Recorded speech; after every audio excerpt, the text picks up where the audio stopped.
Ladies and gentlemen, welcome back to the LBLCS. These guys have already started up draft, so we are already going to switch it on over to that. I am Buggleberry Finn. I am joined by Lest Force this evening, and we're here to cast a heck of an Economy League game. Yeah, for sure. Long time viewer, first time caster. Glad to be here. And like you said, they gave no time to ponder what was going on. They're just hopping right into it. These bands. Yeah, and we already see a highly suspected ban. The Shaco being taken away this game, as well as the Swain 2 picks that we had discussed earlier. We might see this game. I don't know anything about Sam Houston. We did a little bit of research, a little bit of digging, but this is a collegiate team that is brand new to the LBLCS, so it's pretty exciting to see teams like this come in and play against other big teams. Like Barbecue Boys have been to the playoffs every single season, so this is a good litmus test of like, okay, where do they fit in the rankings of economy kind of thing.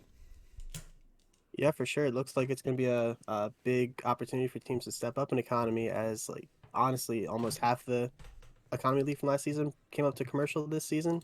So there's just a lot of opportunity for teams like Sam Houston State University to make a name for themselves. Yeah, we see the Maokai taken away, and if they ban one more champion here that starts with an S, I will have perfectly predicted the 3 bans that will be against Sam Houston University. I did message Less Force them, so I'm not going to just lie if it's NES champion. It's not the champion I thought it was going to be. I'm out. I can't be 100% right. I did think they were going to take away the Shen top, though. There's still a game two and a game three. Never True, know. true, true. Caitlyn going to be taken first here.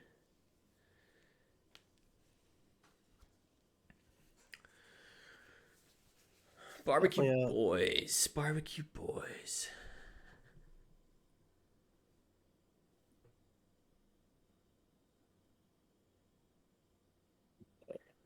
mulling their options. I guess they're looking to. I mean, I would assume they'd look to pick their at least their ADC here. I would assume something relatively safe. The Annie could go support. That's been a bit of a flavor of the month here past couple weeks or so. But we'll have to see what they pair here at R2 to go with it. Yeah, Annie locked in already. Waiting to see who the next one is going to be. That Annie could also be in the mid lane. It could be support, though. You're right. It's Derpy plays just about anything down in the support position. I was checking them out earlier, and their champion ocean was quite large. It was pretty vast. 6 games on every support that exists.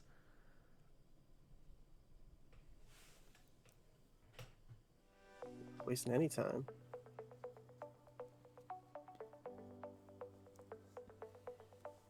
Oh, no, Falcon, no team is the playoff team here.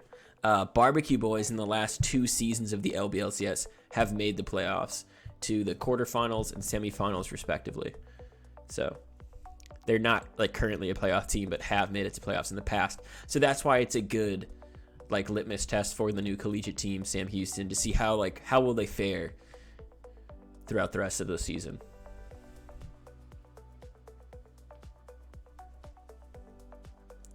Vi getting get picked up. Vi and Udyr were the lock-ins there.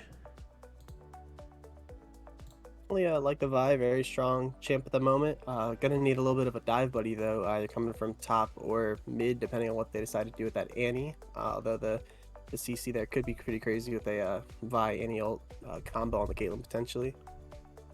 Caitlyn gonna be pretty far back. Seraphine also gonna be sitting back, maybe able to launch that long range stuff. So yeah, if they're gonna dive, they're gonna need to pull the trigger pretty deep or coming from angles or places that aren't warded. So it's gonna be a little bit of a challenge here for these guys if they don't pick some synergy. ASOL gonna be banned away. I was expecting that ban eventually.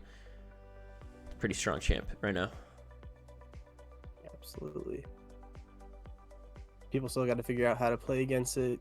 Yeah, how the new champs or reworks always seem to go. OP for a few weeks and then kind of fall by the wayside a bit. Maybe ASOL's different though.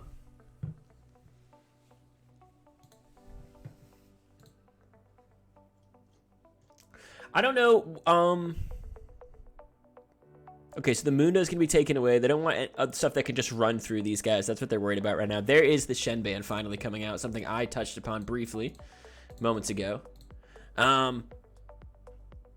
What picks do you take to round out Barbecue's boys comp right now? Well, like you said, very very far back, the Caitlyn can poke and the Seraphine can kind of really enable the Udyr. I think with the Seraphine Udyr, you are gonna need some pretty reliable damage coming out of the mid lane from Izzy Senpai. Sure I butchered that name. That's part of the cast. That's part of casting. Just butcher them. Go to town.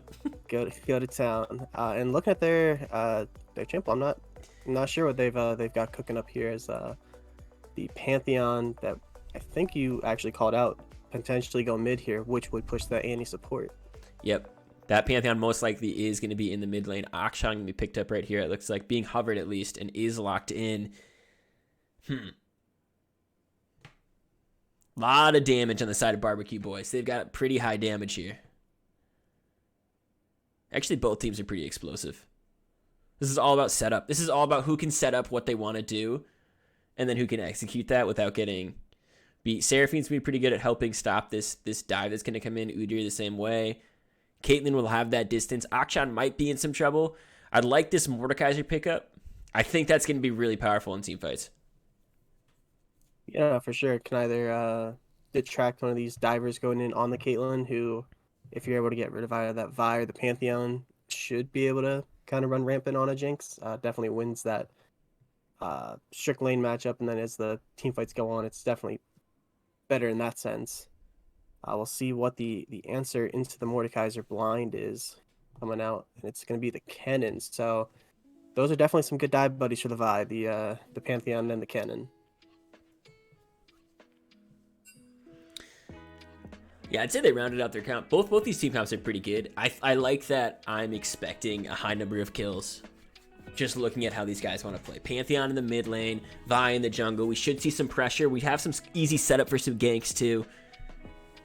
It's going to be a banger of a game. No, definitely looks like it's going to be some early bloodshed here. Especially with a Vi and a Pantheon. You don't want to be getting into like the 10-15 minute mark with no KP. You're gonna looking at these two comps, LessForce, who you gonna give this game to? You don't know anything about the players. It's an imaginary world where you don't know these players. You just know the champions.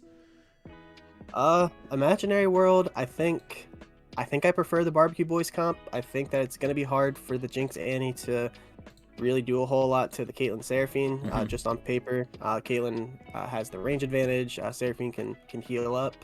I mean, if Vi is able to maybe make some plays mid, synergize with Pantheon, I mean, point and click stun into a Vi Q, get Pantheon ahead. Maybe those two can look to make some roams, down bot once Panth hits 6. But on paper, I think the easier to execute comp is on the blue side, and that's what I'll go with. Okay, blue side it is. Schmeckle bets are coming out. Barbecue Boys.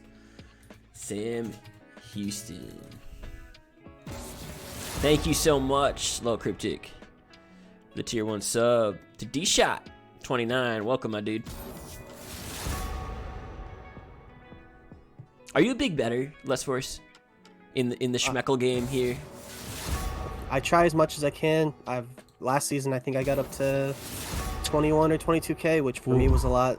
Unfortunately, I did burn quite a bit of it, so I had to restart the bankroll. Let's see what I'm currently at, 13.3 thousand, and I'll put my money where my mouth is. I'll put a few grand on yeah, let's put a few grand here on the BBQ.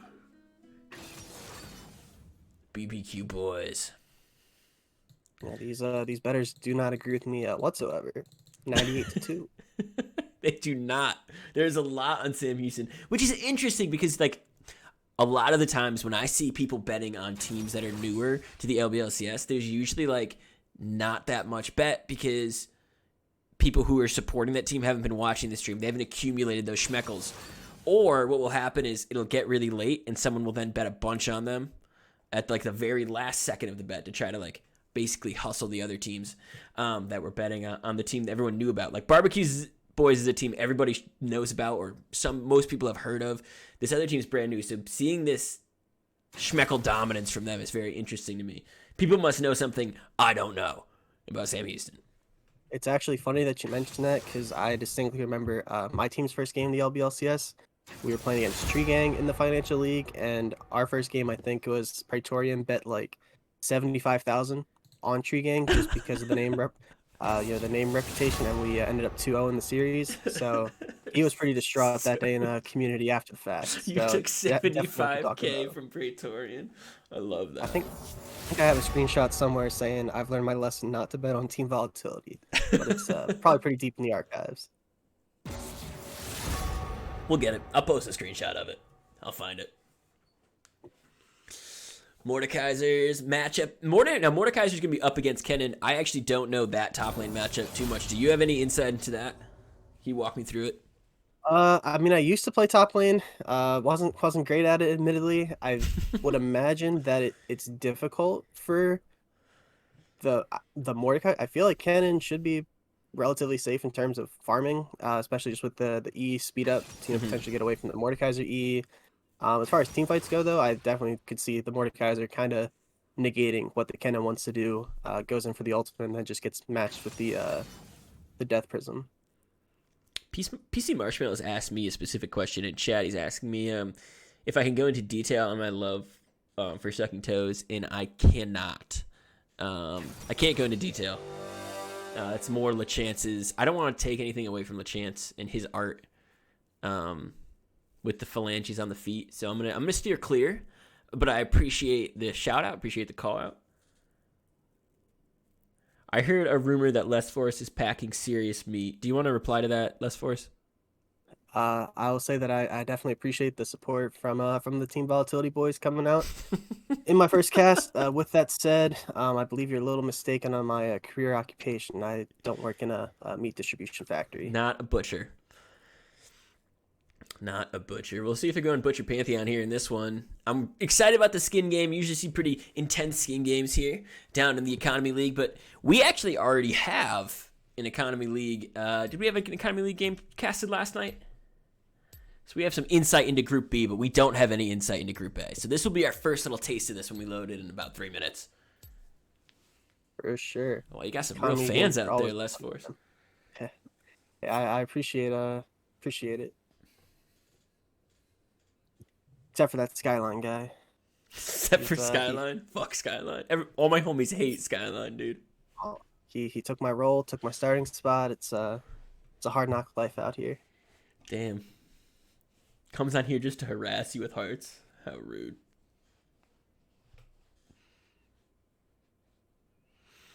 A couple minutes here before we begin. Look at the Schmeckel. Wow, it is really in favor of Sam Houston, which has me wondering, what do I not know about Sam Houston? Is this a team that should I know these 5 people? Are they threats in the LBLCS and everyone knows it except me? I mean, from what I know, Sam Houston State is a really small university. I believe it's in Texas. It is in Texas. I mean, maybe they're seeing the fact that it's a collegiate team, and so they're assuming that there's a lot of structure and scrim and VOD reviewing. Maybe that's the read that Twitch chat has. It just bumped up. Schmeckles are now even, pretty much dead even, 43K each. See who will come out on top in this one. Pretty big bets for early games. Like, we don't know too much about how these teams are going to fare this season. Those are some pretty big, hefty bets. I'm all about that. Evdingus is giving you a smooch. That's my ADC right there. I've been killing it on the solo duo grind the past couple days. Nice. Oh, I think we misread. I think that they're giving smooches to each other. No, not me. No, they're smooching you. They're smooching you. The smooch is for Skyline. That's just Evdingus is misspelling Les Force. That's all that's happening there. Actually, Evdingus brought up a really important thing to me just before this cast. He DM'd me. He said that you've called me short, and a heads up for the stream. Also, that you hate ghosts. What's your opinion on ghosts? I think that ghosts, aren't as scary as people make them out to be. I wouldn't say that I hate them. I think that they're kind of neutral. They typically mind their own business. If they do get involved, I think it's typically just a more it's a really fair take on ghosts. Yeah, I'm all about this. So definitely that part was a bit of slander from Evdingus. So who could say? Did he really mean to say Skyline, or did he mean Les Force? I've actually met Evdingus in real life, and I want you to know that he is actually extremely short. It's a lot of his shortcomings come out kind of in how he treats other people. I just want you to know that. Great guy. Yeah, great addition to the team so far. Heard he's moved in state with me, though he's on the other side. So maybe if I Oh, make you're it not too you're not too far across the from me pond. then. Oh, there you go. Not too far. You know what? I'm gonna hop down. I'm gonna end this stream. Gonna drive on down to you and see you in Evdingus. That'd be pretty fun. Let's do it. Weekend with some corianders. Oh, some coriander beer. Don't worry, I have that ad lined up for before game 2. So we'll still get into that. But right now we are getting into game 1 of Barbecue Boys. They're up against Sam Houston State University. If you've got your coriander at home, great. If you don't, go grab one, pop it open. It's Economy Group A, baby.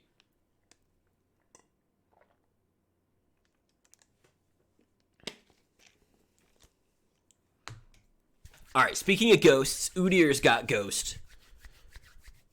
We've got the TPs, the double TPs on the side of Barbecue Boys, the single TP on the side of Sam Houston. A little more aggression on that Pantheon right there. I'm interested by the Conqueror there. I feel like that's a little atypical. I feel like you go PTA for the all burst potential, but they might know something I don't. They might know something you don't. It might be the one thing you see a lot in Economy League, and I think you'll agree with this. I know you've played mostly in Financial, but normally in the lower leagues you see just comfort. It's a lot more geared towards what are we comfortable on so that we can execute our plays better because we don't have to think about our champions. And I think that especially summoners being taken is usually comfort. Like honestly, me seeing cleanse on Caitlyn, I want to see how many times Caitlyn successfully pulls that off and it has an impact in the fight because heal feels easier to use without having to think. Yeah, no, that's for sure a trap a lot of ADCs fall into is they take the cleanse and then pop it thinking that they have heal. Hopefully we don't see Mystic Shinx fall into that trap. Pretty standard 5-point here. Like the controlled early game. Yeah, patient early game. First game of the season for these guys. Trying to start out on a good... Now, if you win 2-0 in your first series, you have a very good chance to get to playoffs because it is the top 4. So if you can win 2 or 3 games in total, you should be all set, especially if you're able to nick a couple games off of teams that do end up beating you. So this first game really sets the tempo for how you're going to do, how you're going to feel. Either that or how seriously you might end up taking the rest of the season. There is a little bit of a trap if you get a really clean 2-0 and then get some hubris going on. I only know from experience. For sure, yeah, definitely don't want to overlook the rest of the season. Can't get too big ahead after a successful week 1, but you do want to celebrate it. What would you rate Silent Assassins? I'd rate Silent Assassins very high. I think they just lost 2-0, but I would still. I think they're going to make playoffs. Yeah, definitely a long season for them.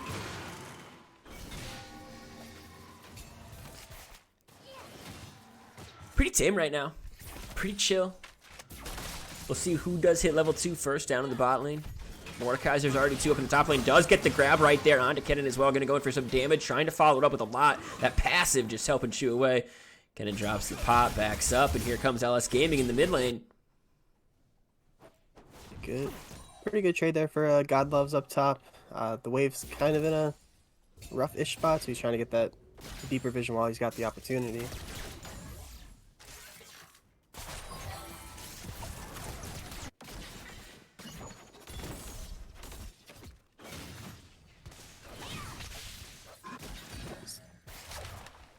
Both junglers kind of just going for a full clear here, not looking to make super early plays. Good grab there from God Loves. Good return from Kennen as well, getting that stun off, making sure he didn't take too much damage from that passive again like last time. Bot lane starting to push in, but Jinx and Derpy actually doing a really good job getting in that bush, causing both Seraphine and Caitlyn to kind of back up and respect that for a minute. Yeah, just being a big meanie head from the brush. Definitely well played there by Derpy. What you want to do with these type of sport champ picks? Yeah, you want to keep these other guys on their toes because they actually have such good poke. With that Seraphine Caitlyn, they're able to poke them so far away and constantly harass, try to poke you guys out of lane. We can go down in CS. So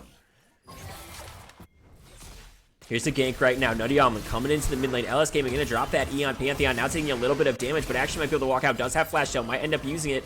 doesn't even have to burn it, just is able to walk out. Godlove's now in trouble in the top lane, gets hit, is not in tower range, but he's taking so much damage. He will be going down right here. First blood over to the Vi. Good play there, utilizing that early hail of blades. I do think it was smart there of Godloves to not burn the flash. Just kind of in a rough spot in terms of the lane. Probably not getting away even if he flashed, so it's smart of him to save that for a future fight up here against the Kennen up top. Yeah, good patience, honestly, from him to not burn it. Like, you're going to die there. Good job not burning it. And LS Gaming in the mid lane, too. Good job not burning on the gank that was coming here. Here comes Nutty Almond. Oh, he's just going to his Krugs. He doesn't want any of this. No, definitely want to get that farm early on the Udyr. Made a trip mid when he saw the opportunity, but got to go back to that full clear. What would you rate Triferic Souls without seeing them play so far? Well, I'd have to remember who's on their team.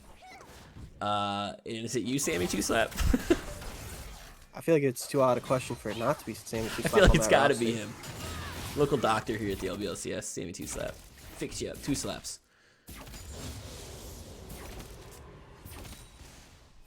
Dragon is going to be up.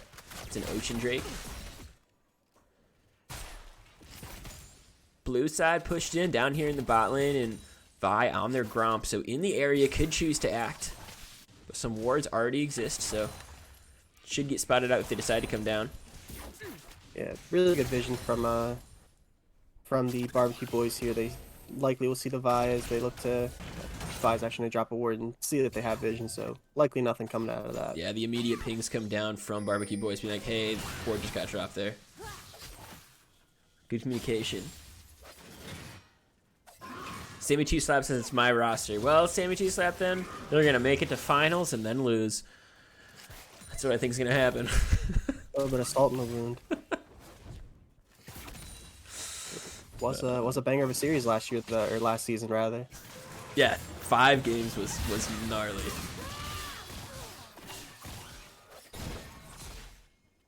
Shanks, fuck. Thanks, mate. Uh-oh. Senpai going to the mid lane right now. A lot of damage onto Gaming. Here comes the ult. Can he get behind the tower? He can in time. Stays alive right there. Now there's a fight between Vi and Udyr, but just a little skirmish.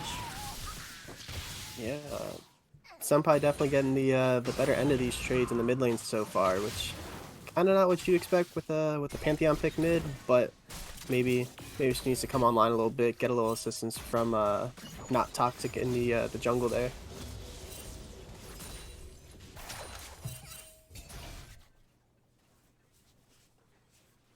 Bot lane, Derpy still being a menace in the bush. Coming in and out. Just is not dropping the stun, just holding it, waiting for the moment that feels right. And there just really hasn't been one yet, I guess. The full mana, they're just being a menace, like the threat of the possibility of them doing it. Yeah, the threat's worse than the actual outcome that would come from the stun. I mean, they're pretty full health, but just don't want to take that risk if you're the Caitlyn Seraphine. Yeah, you get stunned, you get the spells dropped on, you get the traps followed up by a lot of rocket damage. Could definitely be a threat. Derpy taking some poke now, though. Looking at the CS, Barbecue Boys do have a gold lead because of it. Even though it is minimal, they're down a kill, but have the gold lead. Yeah, and that's one thing where this Caitlyn not really being able to exert that threat on the Shinx, rather the Annie exerting that threat. They are able to build up about a 10 CS lead here in the bot lane so far, and could look to expand that here in the next couple minutes as both junglers look to be heading towards mid. Yeah, Udyr level 6 right now. He's coming into the mid lane right now. LS Gaming could be in some trouble. Drops that E a little bit early before anything came. But nothing to avail. Vi should be hitting level 6 on that blue. And does. Definitely think we see a lot more proactivity coming out from Not Toxic now that they've got that Vi ultimate. I think really easy setup with the I think they're gonna be coming down to the bot lane. Or with the I think directed camera is gonna have us move, but they are on a ward, so they should just know. It's gonna get cleared out as well. And now Dragon's a total possibility. You see the pings from Udyr up in the top lane. They might be trying to pinch Kennen right here. Kennen's here to walk out back to the tri-bush, but Nutty Almond is here. Pops the ghost, but Kennen is fast enough and they're going to clear the wards. Yeah, definitely a little dicey there, but good on tech side. guess that's how we'll pronounce it. Good on him to sense the danger coming, and that's going to allow for pretty early, relatively early first dragon here for the Sam Houston State. Yeah, and that's really big, keeping that momentum with that kill, right? Get the first major objective as well. And a really good one, especially for your laner, especially if you're somebody, especially dealing with that poke down in the bot lane. Just that little bit of extra sustain is helpful. You want me to rate Ethereal Midnight? Is Ethereal Midnight the team that beat Silent Assassins? If you can tell me that, I can tell you what I rate them. Probably have to be higher than the Silent Assassins. I think Ethereal. Oh, let me find a mid laner here. Rate Ethereal. Ethereal's. I'm gonna say they're gonna get second in their grouping. Here comes the gank in the mid lane right now. Nutty Almond gonna do some damage onto Gaming. They're following it up with that Akshan. Are they diving a little bit too deep? Vice in the air is gonna flash over, get the knock, and there's their second kill. They're gonna follow up with another, but the Super Mega Death Rocket does not connect. Here comes an ult from Pantheon trying to follow that damage up. Throw the spear, but can't get it. I think, yeah, go ahead. Just like I said, that was the setup there between the Panth and the Vi. Just very easy point and click into the flash over from Not Toxic. I mean, that being said, Nutty Almond just getting a little too close to the tower there. Took a few shots before the Vi was able to come over the wall. But still, really good synergy there between LS Gaming and Not Toxic. Silent Assassins, I think, are going to get third or fourth in their group. I think this is all completely speculative without me actually looking at the entirety of the group. Let me tell you what I think entirely about this group, since we have so many in here right now. Silent Assassins 3 or 4. I think Menace to Sobriety is going to be number 1 in their group. And I think... With a name like that. Yeah, so good. Nutty Almond down here in the bot lane now, trying to be a menace to Annie. It's Derpy taking a lot of damage.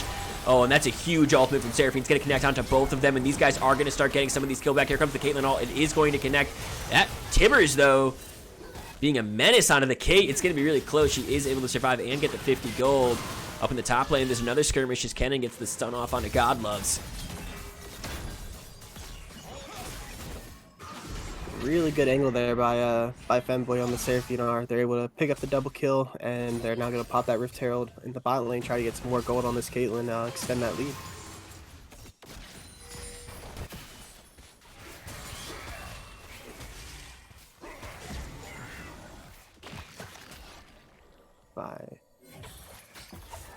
Not sure if they have anything in them. They're certainly going to try. Yeah, nice little trap onto them, but here comes the ultimate. This should be able to finish them off. A good flash back into safety, but does get picked up. Femboy also has to flash, try to get out of there. Making good use of that Hail Blades there, picking up the kill on the Caitlyn, burning both the flashes. Definitely well played there to get some gold back in their pockets after that previous play. A lot of damage right now. LS Gaming doing a huge amount and does stop that with the Ignite as well. The Spear's going to be able to finish it. Really good stop right there. Here comes Derpy trying to help out. Nutty Almond might be in some trouble. Getting all the spells dropped onto them. Gets pulled back by the Mordekaiser, though. They pick up a second kill for themselves. They should be able to kill LS here in the end, and they do. But Vi's also in the vicinity. Derpy trying to find something. Force Godloves to flash away. And 3-5 all of a sudden is the score. This game's starting to heat up.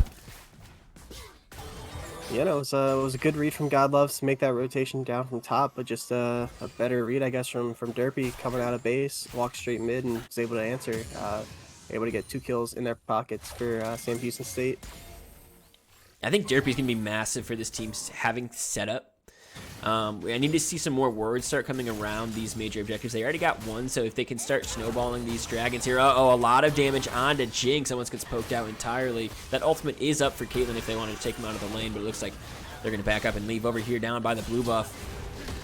Toxic taking some damage, doing a lot back right, though. They have Kennen in the area. Here comes swinging in Akshan. They're trying to find more onto the Vi. Should go over the wall to safety. Does take that whole ultimate, but survives. LS Gaming now in the house. Going to do some damage onto Godloves. Dropping lower. And here comes a flash from Kennen. It's going to be enough. Now Senpai's in a lot of trouble. Will they get the stun off? It looks like they just might. One more auto attack will do it, and they do. Gaming is going to follow it up, and they find the kill. Super Mega Death Racket doesn't help. But dang. Sam Houston looking really clean. Yeah, they're looking good there. That was looking a little dangerous there for Not Toxic on the Vi. But kudos to them for being able to get a dicey situation, set up the team for the Kennar that was followed in by the Pantheon there. Definitely, they seem to be playing really well at the moment. And that's what they need to do with their comp too. Like they have Vi, who's, and you know what? This is what they need to do with their comp. This is what they need to do as a team in this league for their first game ever in this league. They need to be aggressive, make plays, and find answers. And with champions like Vi, with champions like Pantheon, that's what you've got to do. Like you've got to go in and find the play. You're going in, you're diving in, you're ulting in, you're figuring it out. And they're on their next dragon right now. But both Caitlyn and Seraphine are in the area. For sure. The Jinx shoving out the wave. Action is bot. Looks like he'll have the first roam, or Pantheon might get there first, but he's kind of cut off from the rest of the team. Yeah, really good traps right there from Kate, but Pantheon is going to go and take a lot of damage right here, but not quite gone out of the fight yet. Does find one more poke onto Mystic Sinks, but will it be enough? Because now everybody's fighting. It does go over to, oh my goodness, the ultimate goes through every single person right there. Can they find the rest of them? Tibbers was dropped into the fight. Udyr gets super low, but will they go down in the end? The Super Mega Death Rocket finds 2, and Jinx redeems this team. Crazy fight there. Like you said, just absolutely insane Seraphine ult to kind of get that fight started, but then just the Jinx, who's been kind of having not the most fun lane. I mean, they're down about 15 CS, which isn't terrible in the Jinx, but getting that double kill probably just rocketed her right back into a pretty even state with Caitlyn.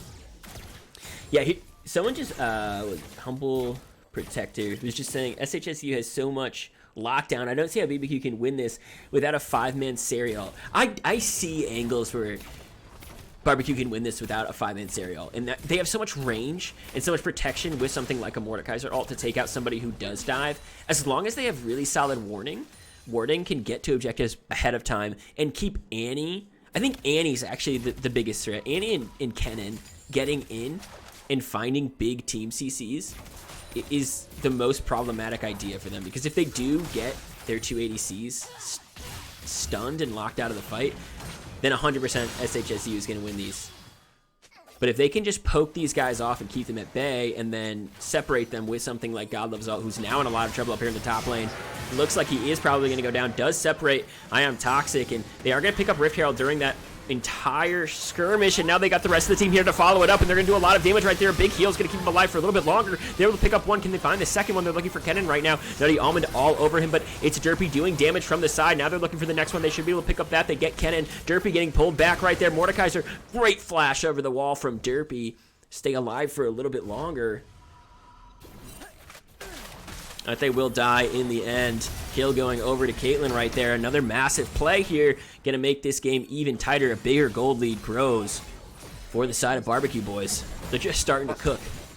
No, absolutely just insane fight there. That was so well played by Godloves to ult the Vi, buy his team time to pick up the Rift Herald and then rotate up. And then with the Conquer and the passive Mord has, able to survive long enough for the rest of the team to show up. They're able to get that tier 1 top, get the Herald to crash on the tier 2, and just like that, the gold lead kind of exploded there for the BBQ Boys.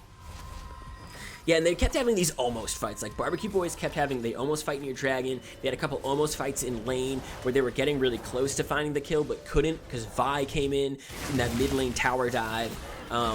The Super Mega Death Rocket from Jinx at the Dragon fight, where it really looked like they were starting to win, but then these big plays from SHSU came through, and all of a sudden it was swung the other way. That play, they were the ones that made an instinctive play saying, hey, I'm ulting Vi, she cannot get Herald. Finish Herald, then come help me. It's exactly what they did, and it worked really well. So I'm wondering if communication is now changing midway through the game. Yeah, definitely I think so. But I mean, this game's still well within reach for Sam Houston State. I mean, you just gotta. The Pantheon has been making some really good trades. Maybe look to the Vi to link up with them again, as we're seeing a TP from the Action down bot trying to protect this tower. Dangerous teleport with the 2 people that are there right now.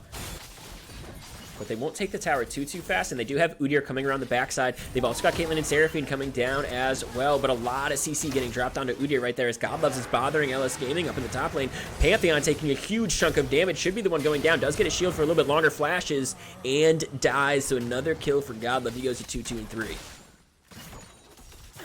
Yeah, I think that's a really hard matchup for the Pantheon. Just Mordekaiser does so well against champs that, you know, want to just be in melee range. That's really all Pantheon can kind of provide. So maybe you want to send the Kennen back to deal with him in the top lane, as it looks like you might be able to get the tier 2 here in advance of the dragon.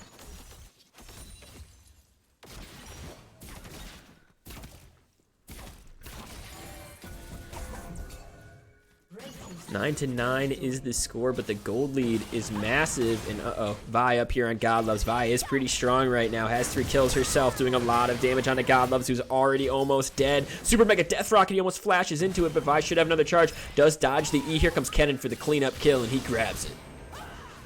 Generous there, the jungler, to give the kill over to the Kennen. You definitely want this guy to have a lot of gold, get those items, and just kind of really wreak havoc here in the mid game as he looks for those flank ults or TP ults, what you may have.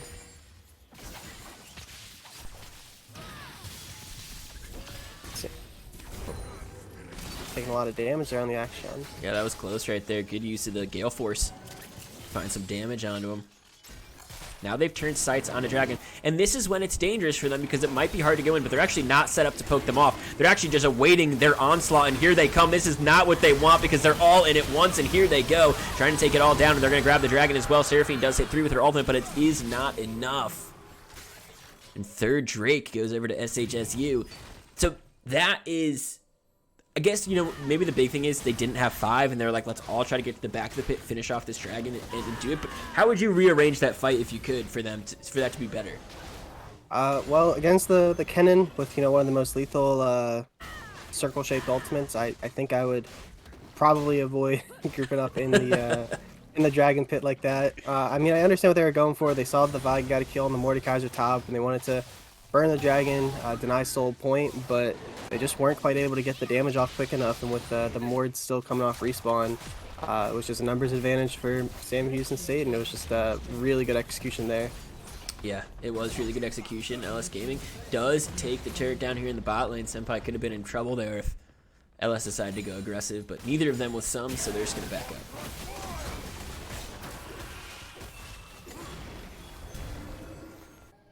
You'll see if any action comes the next couple minutes. I would imagine that get a bit of a lull state here as Pantheon looking to get a little aggressive. Might just fall in here. Should be able to find this kill right now, but he could still spider swing away. See if he does end up pulling it off, but this ultimate is going to follow if he even tries it.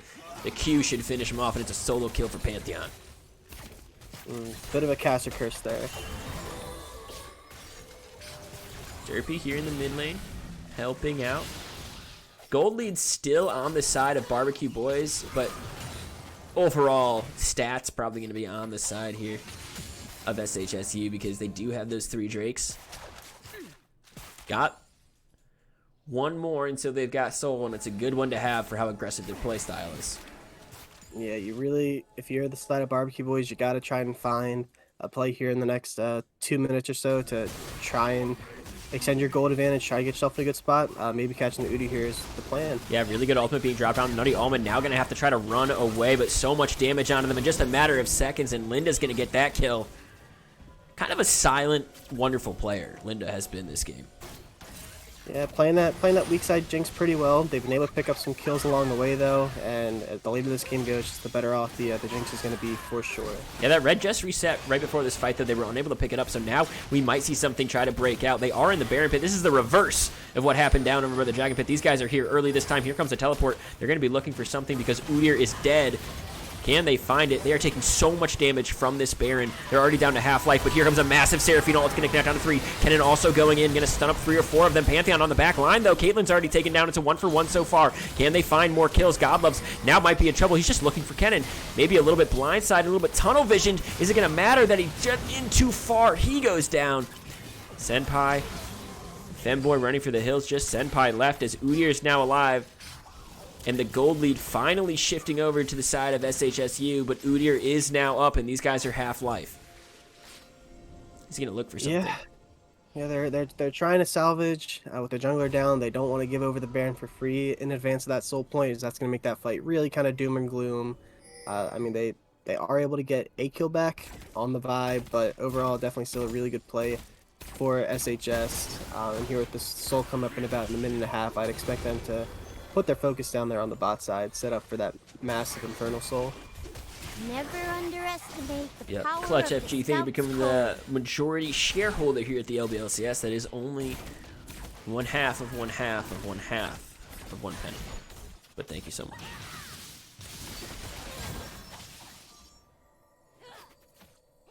I feel like I never see this action at 100% health. He's just always getting harassed by the Kennen and Pantheon. Yeah, Caitlyn, you'll see normally at 100% because she can sit further back, but that Akshan's got to get a little bit closer to deal that damage. Thank you, Mighty, for the laugh at Clutch FG. We needed that. Clutch FG is my phone, so my phone, wherever it is, just subscribed for 41 months. I don't know where it is, though.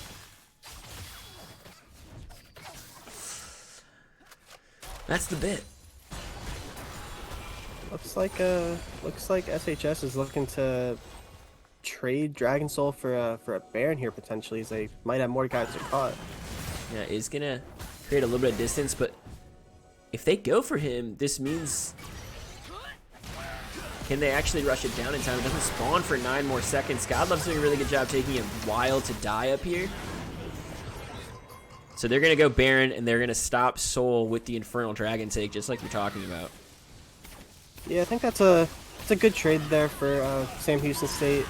If you think your team comp is strong enough that you don't necessarily need the Soul, and you think you can better utilize the pressure that Baron provides. I mean, 1 Dragon Soul or 1 Dragon for a Baron, you'd certainly take that trade if that's your game plan. It's just a matter of if they're able to do anything with their Baron now. Mighty Support posting a comment in the message. Hey, it's Buggleberry Finn, aka Clutch FG, aka the grandest caravan, is here to cast games and send your kids to soccer practice. He's a one-man demolition derby. What does that mean? He has 50% of a hatchback in the back of his hatch, if you know what I mean, and I mean it. Well spoken. Well spoken. Might be the smartest thing I've read all year. Nice flash forward by I'm Toxic. Just aggression. Just showing that their aggression, showing where they belong in this league here. I'm trying to take down a pretty regular playoff contender, so this is a really big match right here. It was a bit of an intimidation flash there. Just threatening him, saying, "I don't even need my my flash here for this next fight." I can respect it. Thanks, Rushi. Thank you for being absolutely charmed to have discovered this channel today. We're absolutely charmed to have you.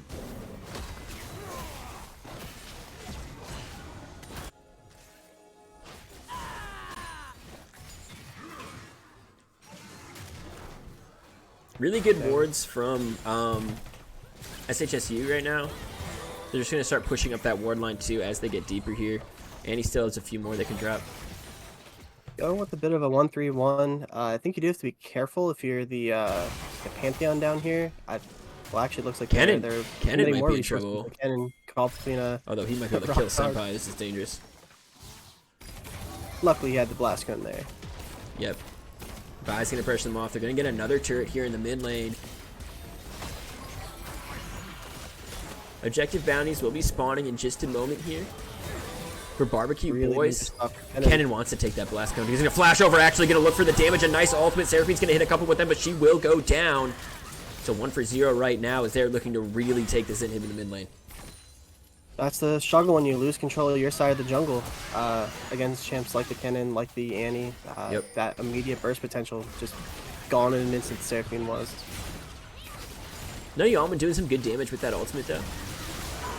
Creating some type of pressure as Godlove is now coming over and they're doing a lot of damage. Derpy having to drop the ultimate there to pull him back. They're going to take him down. Now stasis here on the Kennen, but it's not going to be enough. They get pulled into the death realm. They get finished off. Chasing for the last two. A flash out of Linda's going to keep her safe for a little bit longer. Here comes Pantheon just to support, to show their help. It will force them to back off, yeah. Denies the Barbecue Boys from going in much further, but a good play there to get a couple kills in their pocket, get some gold back. Try to stop the bleeding here a little bit as Baron's gone. Dragon's not up for another 2 minutes. Hopefully they can find another opportunity like that. Yeah, I mean, basically that's holding on to the game. You don't drop that inhib, it's massive. You don't have to reply to the pressure. You do have the ability to apply it. Like, you have the double teleport. They don't have the double teleport. They just use Pantheon ult. So This is good for both teams because basically both the future of each team is in its own destiny. It's not being swayed either way right now, right? We have the gold lead and the dragon lead for the side of SHSU, so they have the driver's seat, but they don't have their foot all the way on the gas yet. Yeah, we'll have to see if Sam Houston State wants to make that trade again for the Baron for Dragon. I mean, they do have a minute difference there, so if they feel strong enough, they can kind of just force their will, get the soul, and then take that up to the Baron. I would love to see if I'm on the side of Barbecue Boys trying to find a way to catch this Pantheon or Jinx out before the Dragon, get those shutdowns onto one of your carries. And the real problem is trying to push out that warding line and not getting caught doing it. You see Seraphine walking around with 2 other people just to try to clear wards and try to get some, but they're actually standing on one right now. Here comes Udyr to try to help. They just got to clear as a team, create the space that you need to have a team fight. And that is what they're trying to do. Yeah, good comms here. You definitely need the Udyr to be that meat shield, walk into the danger spots. Can't be doing that if you're the Seraphine for sure. Both Akshan and Kennen in the top lane. Akshan taking a good amount of damage. He's able to trade a little bit back though. Caitlyn's starting to set up those traps. This is dangerous. Annie does get caught. Annie gets absolutely chunked. They completely out of the fight. Can they finish her off? One more Q should do it, and they do. Annie's picked. This is massive for Barbecue Boys to stay in this one. Uh-oh, but Kennen's already here. It's still a 4v4. A lot of damage coming up. Massive Seraphine also going to hit 3, but Kennen also drops their own. Vise in the back line. That cleanse didn't do anything because you pulled up into the air, and Jinx is here to finish 2. Can Jinx finish more? Akshan's unable to join this fight right now. Has not teleported in. The Super Mega Death Rocket makes it triple kill, and they're going to pick up the 4th as well as HSU is taking this, man. They're taking it. Yeah, that was a great pick on the Annie, and it would have been a potential 45 that could have been the look for Barbecue Boys, but the Senpai just not able to find a good opportunity to TP there. They're going to get caught by the Pantheon R, and I would probably say that's likely the inhib, if not just the game here. It looks like it should be the game. They are up in about 10 seconds, so they might just have to get inhib, back up, go for Baron. But essentially that play has put them in the position to be successful. For sure. It was definitely a little strenuous there, though. The Seraphine R and the Kennen R at the same time. It's difficult to see which way that was going to go.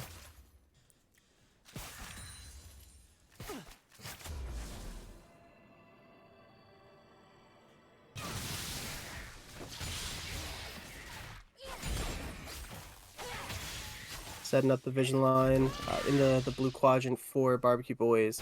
Going to be really tough for them to walk into this Baron. They might just have to just completely forego it, try and just get some gold back in their pockets and hope for a bit of a miracle.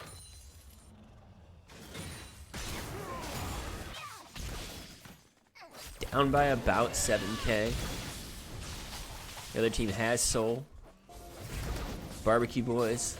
Really dangerous here. Oh, this is really dangerous for Seraphine. Greeting so much for that blue. Is going to pay the price. The ultimate price. Death. That's the struggle when you play the squishier supports. You're trying to establish that vision line. You're trying to protect your side of the jungle, but with the gold lead that SHS has at this point, it's just difficult to walk in. Yeah, when you have such low health, it doesn't take a lot for the Vi to get on top of you. That's gonna be a relatively free Baron. Yeah, no challenge for it. They're just clearing out their waves.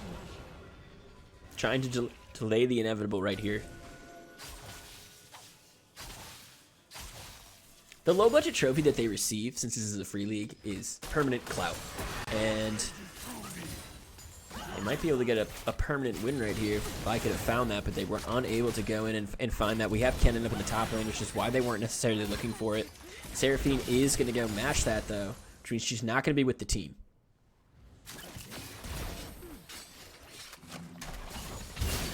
Get a trap line here from the Caitlyn, trying to slow this push coming in the mid lane, but only so much they can be able to do against this Baron buff.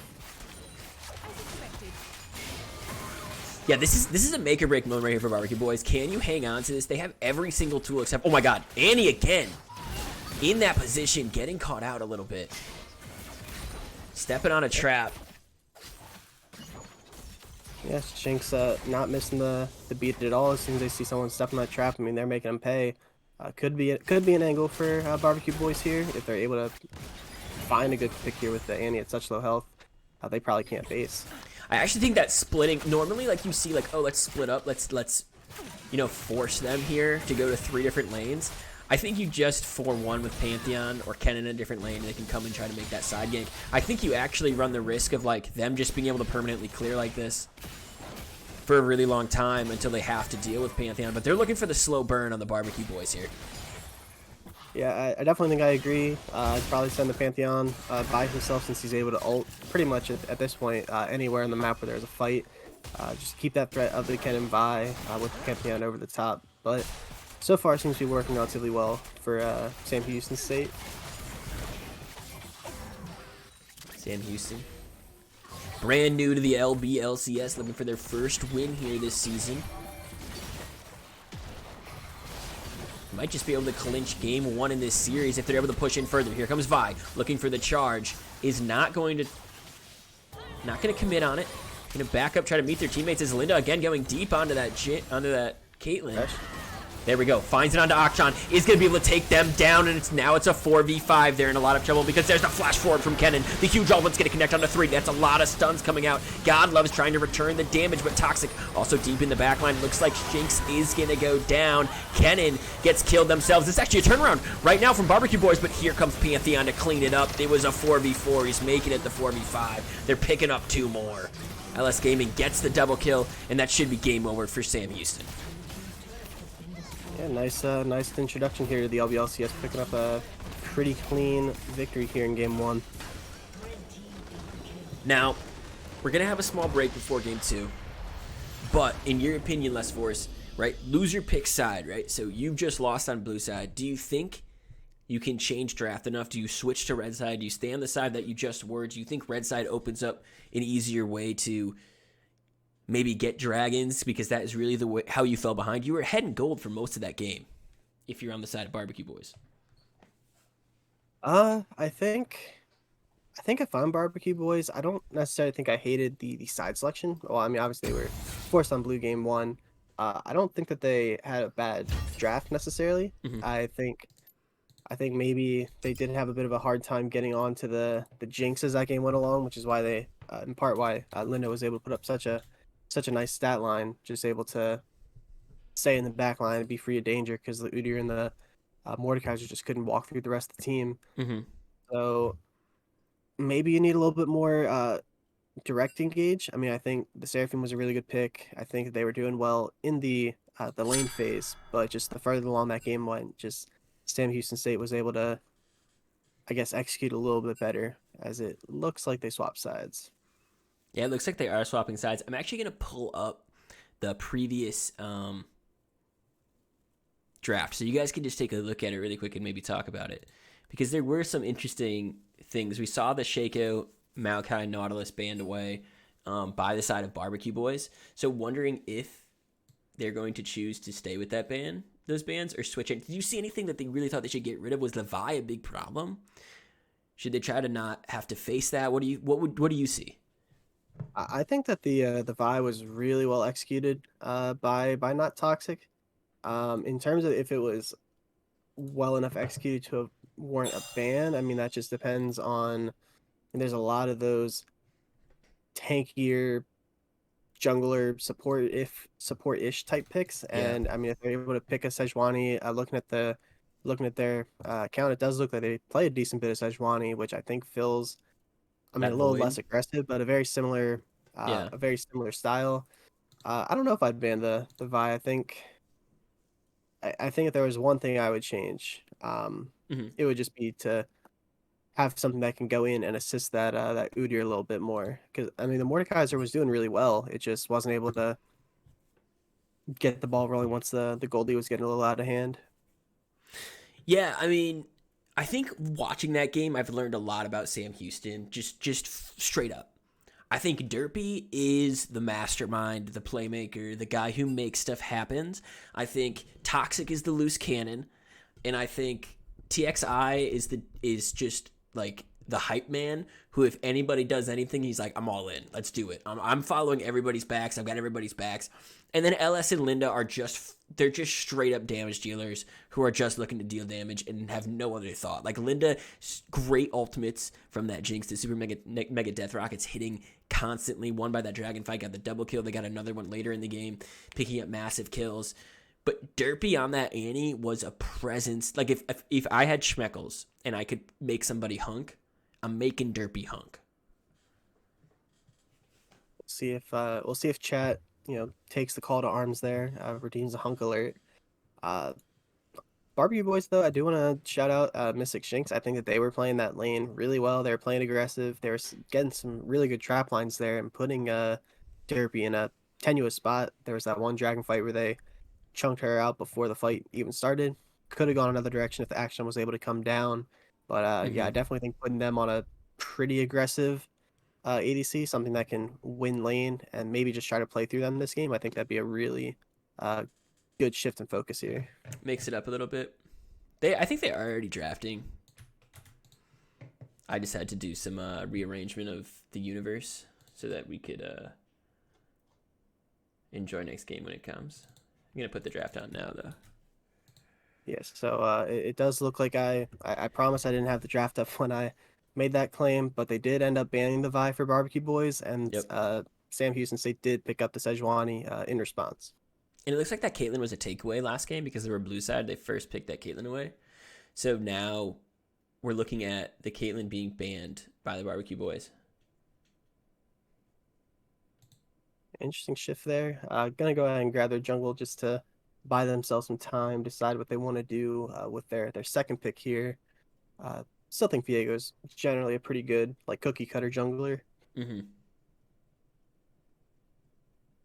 Annie again, but this time for Barbecue Boys is being hovered. It's gonna be the Seraphine actually. Are they teasing? Are they saying let's go Annie again, do it? Because it looks like they're gonna go a Mumu support.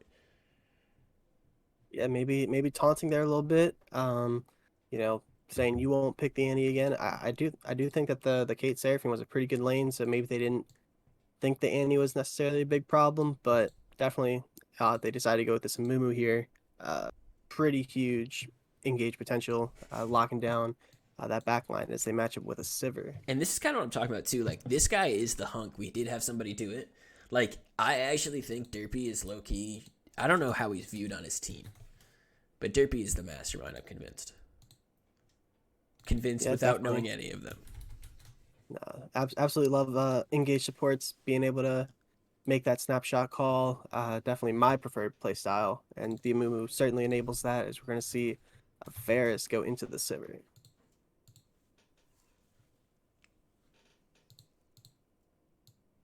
Should be another pretty safe lane for Barbecue Boys, but at the same time, Sivir should be able to pretty easily collect farm at or under their tower, kind of mitigate the damage in that sense.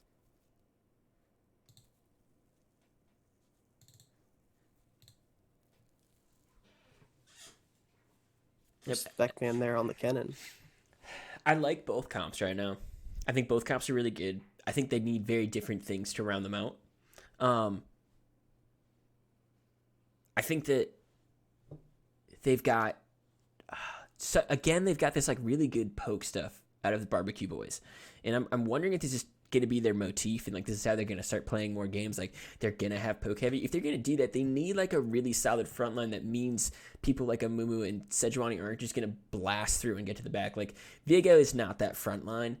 Viego's a great skirmisher. He's going to be really impactful early mid game, I think. If he does pop off late game, sure, because of that passive that he has, but I think mid game skirmishing with a couple other people is going to be super important. Either pick to help that happen because we saw him great on the Udyr last game, or pick to benefit the play side. We see Ahri being hovered. And that's going to be the pick. Pretty safe blind, I would say. I'm curious to see what direction. I think that this R5 pick will tell us a lot about what type of Varus we're going to see. If they're going to go for that like Arcane Comet, poke harass style, or if they're going to go for more of the on hit against a pretty beefy team in Sejuani and Mumu. They're a very beefy team. They're big beefy boys. we actually see the Lux getting picked up. I think, and I don't know for sure. I think that Lux is mid, and that Amumu is still support. Now I don't think that. Wait, do I think that so? I would think that. Yeah, because Sedge jungle, Shen top, Amumu support, Lux mid. That's a really tanky team. That's a lot of shields. You have a lot of, like, Varus now, if they were going to go poke, has to not, I think. I would agree. I think you really have to go that, like either Kraken Slayer, go lethal tempo, get those autos off. Otherwise, it's going to be hard shredding through them. But in Olaf, I think it's a really good pick into what Sam Houston State's pulled out. I don't think it's Sedge top, Mumu jungle, Shen support, but I've been wrong before in my life, just not recently. So we'll see. The Shen support is awfully hard to execute. I can say from experience, it's easy to feel pretty worthless in that capacity. Ooh, let me switch screens. That's okay. Yeah, I'm very curious. I know we have a lot of like people watching right now. Some people aren't always necessarily long-term fans of the LBLCS, but we've got some really important advertisements I've got to show so that Les Force and I can stretch our legs and go to the restroom if we need to. So we're gonna run that quick little ad break as we've got a 3-minute wait until we load into these games. So hang tight and think about these comps. Here we go. A 6-pack of beer is just a 6-pack of beer. But a 6-pack of coriander? Now that's something to celebrate. Carefully crafted with one main ingredient and one signature flavor, coriander transcends hops and multiple barley. And with our new easy-to-open bottles, you'll be able to slug down a sixer faster than you could ever want to. So grab a friend and raise a glass to craftsmanship, because a coriander shouldn't be enjoyed alone. It's the only beverage of true refreshment. Coriander beer. It takes two to tango.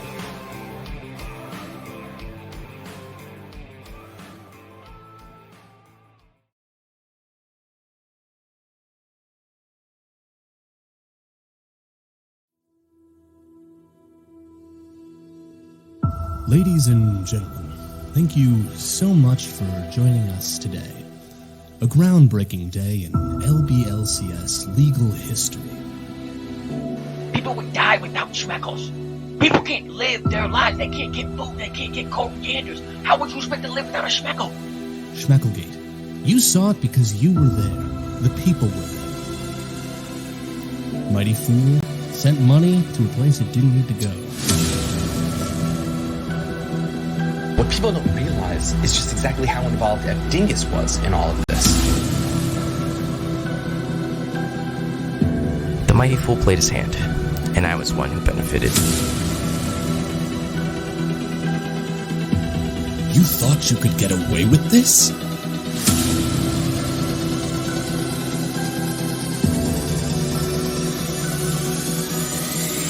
I'm tired of pretending he's innocent.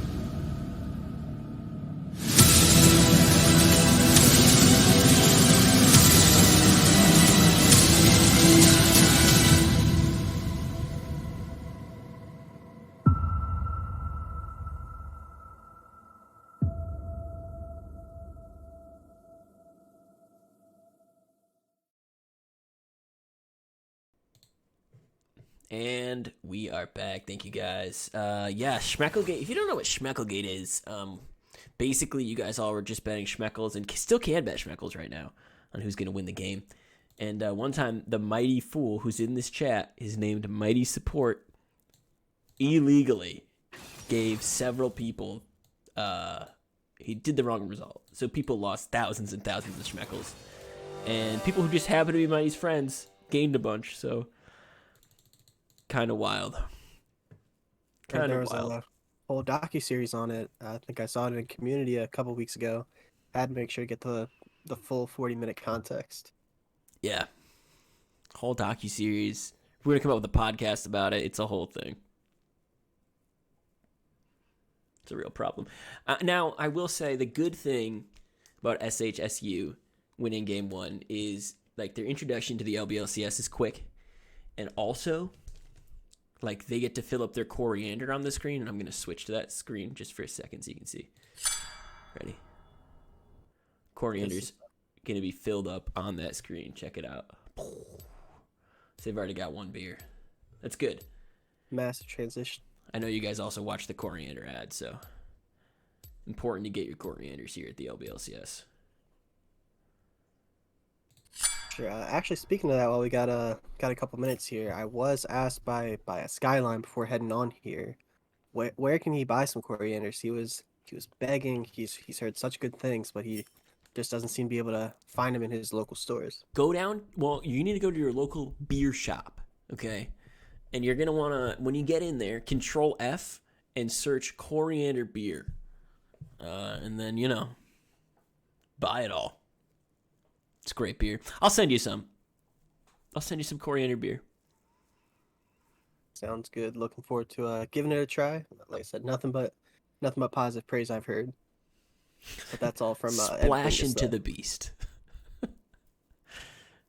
It's the only beverage of true refreshment. Sammy Two Slap says he'll take tequila. More power to you. Sivir does look really strong, especially when you have 3 Giga Tanks and a Lux surrounding them. I agree. Like, I get that they have a high damage comp on Barbecue Boys, but I'm genuinely worried that they won't be able to kill them. Yeah, this game really comes down to Linda on that Sivir. I mean, we saw them play a really good weak side Jinx last game, but really the pressure is all on them this game, as they do have 3 tanks surrounding them, and I mean the Lux, you would expect is going to be building pretty damage heavy based on the fact that they're mid lane, but really the pressure is going to be on Sivir to really utilize that spell shield effectively and be able to kite out the side of Barbecue Boys, because if Sivir goes down early in a fight, I just don't see how the rest of Sam Houston State's going to be able to pump out enough damage to take out this Olaf, this Viego. I agree. Seraphine in the back line. LS Gaming every 25, 35 seconds late game will be able to delete a target maybe or get really close to. So you can play around that burst, but you need the setup I think for that. So you need the Amumu Sendro on your Shen to set that up. And they also have to step slightly into danger, whereas Sivir can kind of pump out damage really quickly, has their spell shield. I think something that can be taken away is that Shen ultimate is very unlikely to be interrupted if Olaf is matching. So he should be always be able to get that stand united off, be able to help out teams. So not overcommitting on champions like Viego and like Ahri is really important come mid game. But I do think mid game is like if Barbecue Boys don't crush them mid game, they won't win this game. Yeah, once again, that's kind of how it felt on the opposite side last time, where it was Sam Houston State who had to get that early advantage with the Vi, with the Pantheon. And they were able to do so. Definitely Olaf is a champ that if they don't get pretty far ahead early, especially when they come play in the top side, it doesn't necessarily scale all that effectively. But if it's able to get a nice gold lead early, could be a menace for this very, very tanky squad. We're going to see if they are able to take the series and get their first points here in the LBLCS. Now, winning every single game matters, so even if Barbecue Boys drop the series, winning this game matters so much for that win percentage that you have in the league. It is a best of 3, but winning any game has massive impact, so. I have a weird little orange line. Oh, it went away. It was weird. I know chat saw that, so at least I'm not too crazy. I do like that that Shinx did go with the lethal tempo, which does suggest they're going to go for that more on-hit style Varus. Maybe they were thinking about going Arcane Comet, more of the poke assassin, but definitely the right call into this comp. So I like that switch.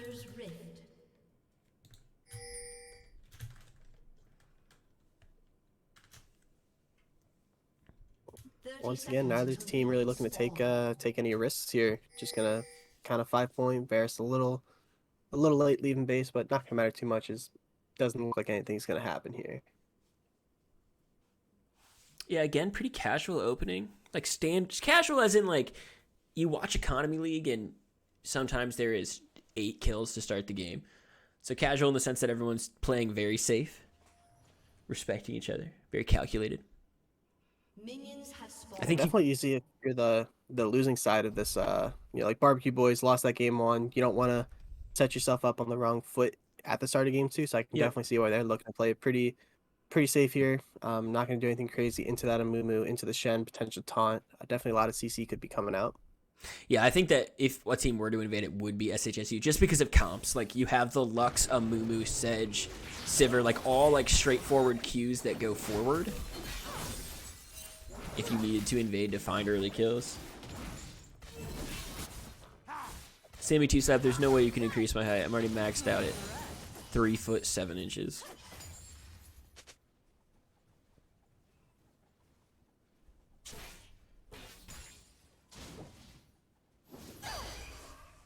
Derpy is the hunk this game, gotta remember. Give them the respect of that hunk title, they did earn it. I do think that unless it got changed again, Wolf did cash in a hunk alert and swapped it to Lustforce, the caster. Oh, so you? So you're the hunk? I'm currently the hunk. God according damn to it. chat. All right, well, Derpy's just a hunk in my mind then, but not the official hunk. Does find a nice bandage toss right there as Mystic Shinx gets hit up a little bit. Taunt up in the top lane as well. A lot of damage on the Godloves, but he's going to trade right back. This is exactly what Olaf wants. He's doing a lot of damage right now, getting that increased attack speed. Can he find this last Q? It should be able to finish him off. He gets one more damage. He does. First blood goes over to Godloves. That's a massive start for the Barbecue Boys in this one. And that's the struggle of using that taunt aggressively. Once you're doing that early levels, you have nothing left to answer into the Olaf, and he's just able to run you down. He hits the Qs, gets that slow. Really good start here for Godloves up the top side. Definitely a lot of pressure now in that top lane, though. Godlove's sticking around. He just wants to keep fighting, though. And these Qs are doing so much, but he's gonna, oh my god, he's gonna get a second one. Q doesn't hit. Is he gonna try to find it? He has a flash. He's gonna drop it. He does, and the kill gives him the triumph to give him the health. And he's able to live. That's just worst case scenario for TXI on the top side. TP'd back after dying early on. Has his flash, TP's back to lane, and then dies after using the flash as the wave crashes. He's going to be really far behind here in levels as it's already level 4 against level 2. Lustforce, who'd you put Schmeckles on? I put Schmeckles on the Barbecue Boys as I think it's going to be hard for... I think it's going to be hard to put the team on their back in that sense. Yep. And so far the Olaf is... Here comes Viego into the mid lane. Nice. Good binding from LS. Well played there. Not sure if that ward in the river was able to catch Viego coming in, or if it was just a sixth sense there from LS Gaming. But either way, definitely kudos to them. Olaf coming back to lane with a Tiamat and the longsword. Gonna be a real troublemaker up there. Yeah, I think... Nutty Almond coming for the return gank as well right now in the mid lane. As Senpai does drop pretty low right there, does land the charm, barrier being dropped, but one more auto attack might be able to kill Senpai. The flash forward is going to be enough to get it, but that means Viego should be able to pick up that kill, and does. Back in the top lane, Godloves getting close to tower range, but picks up a third kill. This is getting ugly up in the top lane as the hunk going down here in the bot lane. I'm sorry, Derpy going down here in the bot lane. Again, some good trade damage back there. We're able to force the flash off the Seraphine, but doesn't look like a kill is going to ensue unless the Mumu Derpy looks to get really aggressive here. But yeah, this top side's not looking great so far. The Shen really going to have to hug their tower as tight as they can until they're able to get some health, get some armor in their belt. Yeah, this lead for Olaf is starting to get insurmountable. We can get to a point where he's just farming Shen as well as the minions in the top lane. It could be a real problem. Shen needs to hit that level 6. Might need some help and some resistance. But it looks like bot lane is where they're looking. Nice dodge of the bandage toss right there from Mystic Shinx. Really important that he dodged that. Yeah, for sure. With how well top lane is going right now, I think you have to know on the other side of the map that is where not Toxic has to be looking. I mean, things are just not in a spot where Sejuani can head top side at this point. Sejuani in the mid lane right now. Both mid laners did drop their CC moves, did not connect onto each other, but now Senpai running into trouble, has no flash, and will be sent back to the base by Toxic. Good answer there, trying to make plays happen on the other side of the map, and like I said, just hoping that your top side can not let things get too much more out of control. They have been able to cut the level deficit. They're getting kind of close to their level 6 up there. Maybe they look to sacrifice their lane some more, try to enable this Sivir in the bot lane. Someone in chat saying it's been a while since I've tuned in. Welcome back. Welcome back to the LBLCS. Tank jungle taking the kills. A man after my own heart. I'm assuming you do that too, Wolf. Yes, God loves this. Already played got nothing played. but Malphite Sedge, so he definitely loves playing those tanks. You know what's funny? This is the Shen pick I was talking about likely getting banned. It got banned last game. In this game, they were like, if we leave it open, he'll take it. And we have an answer for it. And this is what they're doing. And you know what? I really like that strategy when you come into a game. And he is executing it very well. This is a lot of damage. Yeah, really good scouting there from the Barbecue Boys. And like I said, it's just that one play top early on that led to the TP and an immediate death that just really kind of snowballed this top lane. He's already been able to get a plate, working on a second. A good play there from Not Toxic to take that early dragon as Nutty Almond is invading on his opposite side of the jungle. Clearing out some wards that are just getting placed down. Viego is in that blue side. Blue side. A little bit higher kill this game, but only because Olaf and Shen are having a cat and mouse kind of game.